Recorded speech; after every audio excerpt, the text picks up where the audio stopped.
I still remember the smell of the candle.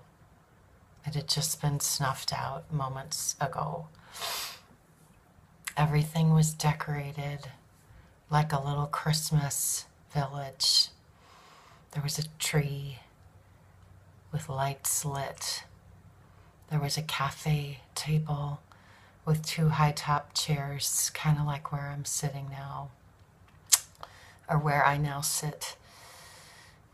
There was a crock pot on the stove, and it was covered, but full, and there was scents of homemade cooking in that little studio kitchen that I smelled. But there was no one standing there waiting, only a note whose words I still reflect upon each holiday since they were written. The note said, "You're late. What's the point of this?"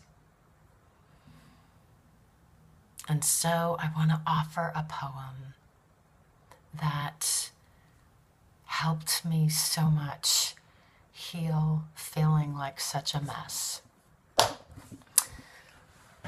Apologize for the tears because it still affects me so.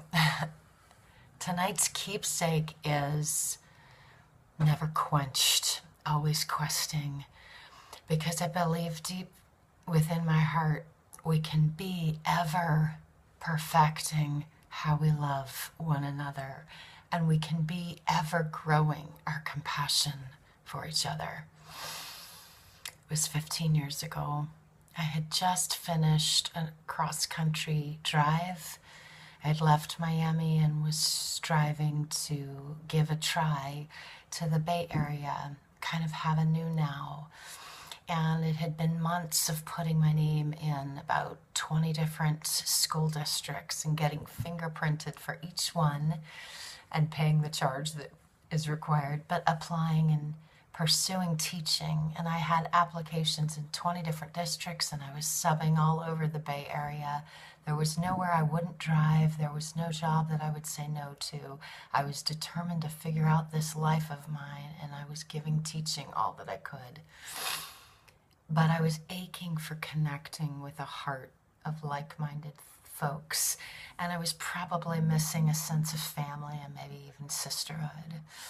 And so at this one outing, I had met a gal who was probably 10 years older than me, and she had just kind of planted the seed for coming in for a little bit of Christmas celebrating. And I think it was the first friend request I had had in so long that I was like, of course I won't miss it, no matter all that I had going on. And I remember as that weekend approached, I felt, I don't know if I can do this. Because at the time I was teaching 30 Little Minds, and I was going to grad school at night too. And I remember thinking, you've got to keep your commitment. You've got to honor this. And I was also, very sensitive and wanting to have a friend at best. So I'll never forget, I called her at 3 that Saturday as I was to be there at 6. And it wasn't that we were going to just meet at her place and then go to a little sing-song Christmassy event. And this woman didn't drive, and she didn't have a clue that I had just driven across the country, nor really did she know all that I felt strung out and committed to, because I didn't have the heart to share it. I didn't want to bring sort of my then mess into our sort of new friendship. But see, that might have been the first oops, because you can't pretend to be. And though many try, gosh, we fall apart inside because we're just not meant to live lives of seem like it's all together and seem like it's perfect and seem like we've figured out so much when we are inside falling apart. And what happened was this: because I felt so strung in so many different directions, my thoughts were not clear. And I got so very lost between the East Bay and San Francisco. This was days before iPhones, before MapQuest, before Siri, before you could find your way.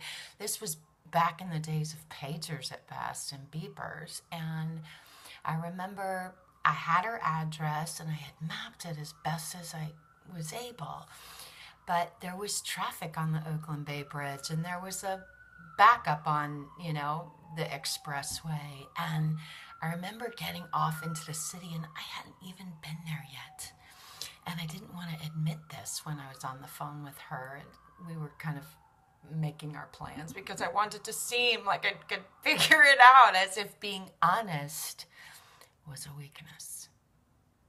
It would take me a while to learn that.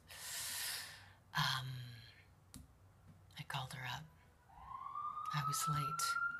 She was upset very deeply. Forget all that I was reliving. Like, how does one go from Miami to California and not get lost, but cross over from the East Bay and the Oakland Bay Bridge and into the city and don't know where you're at, right? How does that happen? I didn't admit this. I also was so determined to find her place that I, in making a phone call, I said, I'll find you. We won't be late. She was gruff. She was hurt. She was speaking through her anger. She couldn't help me either. She didn't drive. And when I told her the street that I was on, she didn't know it. And she said, isn't there anybody to ask? What are you, some idiot?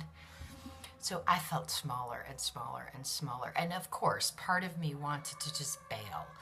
But I had made this commitment and I didn't want to fail.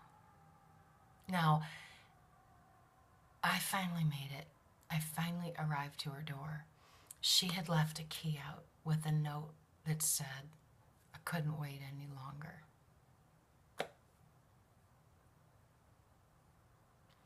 For her, for the holiday, getting to that event mattered. For me, for the holiday, connecting with a like thinker was what I yearned for. But she had left a key out. And her note said, clean up, do whatever you need to, meet me here. That was loving, that was gracious. But I was spent. And I sat on her little tabletop and I looked at this whole display. And we hadn't even talked about a meal that she was surprise preparing. And I had a little plant for her and a candle because I never show up empty-handed. But there just wasn't the depth of communication that we needed to understand one another. She didn't know where I was coming from, and I didn't know what she was craving. But both of us, we were striving to sort of do the right thing, that we missed so much of one another's inner yearning. And I was so spent within and feeling like a failure that I didn't throw it together and race to the event and try to meet her in the stands. And I instead got on my knees in her apartment and begged for forgiveness. And that might sound really emotional, and it might sound like, oh, geez, Tree, get your act together. But when you're in what feels like a foreign land and you're doing your best at what feels like survival, and you've got that list of everything that's doing right, and you've got your job, and you found an apartment, and you're earning your salary, and you're doing all that, society would say, good job, but you're not really able to admit how hard that struggle is to someone else. Something's awry in the measuring kit of how to live life right. And it would take me a lot of years to learn how to be innately honest. I wrote her a note that night. I asked her to please forgive me. I left the little candle that I had brought, and I went back home with deep humility. And I probably sobbed for a week, and I know I tried to call her for months, and there was just no communication between us from then on. And I honestly don't know what happened with her life, and I wish her well if she would ever, find me online here. But in those moments of trying to seem I had it going on, I was really falling apart inside.